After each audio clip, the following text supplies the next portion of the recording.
हारना बुरी नहीं, अच्छी बात है, बताती है कृष्ण की ये कहानी। कृष्ण ने अपने आचरण से मानव जाति के सामने कई ऐसे उदाहरण रखे जो जीने की राह दिखाते हैं। भगवान कृष्ण का जीवन चरित्र सहज ही याद हो जाता है। मथुरा की एक कैद में माता देवकी के गर्भ से जन्मे कृष्ण ने अपने आचरण से मानव जाति के सामने कई ऐसे उदाहरण रखे जो जीने की राह दिखाते हैं। ऐसा ही एक उदाहरण है उनके रणछोड़ बनने का। जी हाँ, एक बार कृष्ण भी युद्ध को बीच में छोड़कर मैदान से भाग गए थे।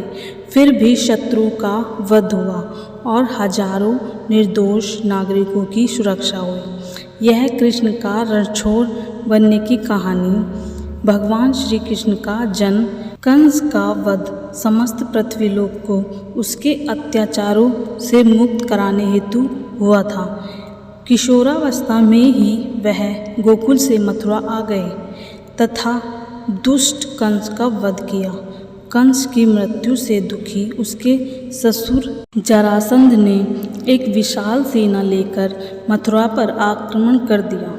इस आक्रमण में उसके साथ शिशुपाल और काल्यवन जैसे शक्तिशाली राजा भी शामिल थे। जल्दी ही सेना मथुरा जा पहुंची और मथुरा की राजसभा में कृष्ण तथा बलराम को सेना को सौंपने का संदेश भेजा गया। इस युद्ध को टालने तथा मथुरा के निर्दोष नागरिकों को बचाने के लिए कृष्ण ने रातों रात वहाँ से सैकड़ों किलोमीटर दूर समुद्र में एक नई नगरी द्वारिका का निर्माण करवाया। अपनी माया से उन्होंने समस्त नागरिकों, उनके पशुओं तथा संपत्ति को नींद में ही नई नगरी में पहुंचा दिया।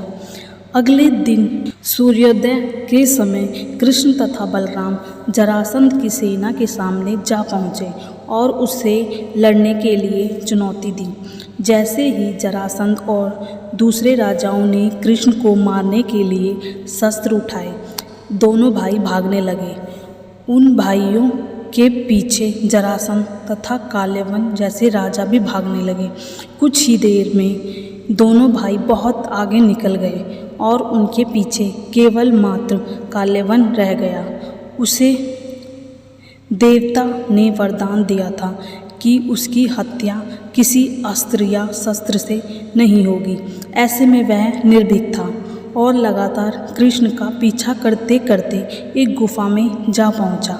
गुफा में राजा मुचुकुंद सो रहे थे, जिन्हें इंद्रदेव ने वरदान दिया था कि जो भी उन्हें उठाएगा वह उनके देखते ही जलकर भस्म हो जाएगा। वहां पहुंचकर कृष्ण ने सोए हुए मुचुकुंद पर अपना पीताम्बर डाल दिया और स्वयं छिप गए। काल्यवन भी वहां जा पहुंचा और सोए हुए राजा मुचुकुंद को उठाने के लिए लात मारी, जिसके कारण उनकी निद्रा खुल गई और उनके देखते ही काल्यवन वहीं पर जलकर भस्म हो गया। तत्पश्चात कृष्ण ने राजा मुचुकुंद को अपने चतुर्भुज स्वरूप में दर्शन दिए और उन्हें मोक्ष पाने का वरदान दिया। वहीं दूसरी ओर जरासंध और बाकी राजा पूरी तरह से खाली मथुरा देखकर वापस लौट गए। युद्ध से भागकर कृष्ण ने रखा देवताओं के वरदान का मान।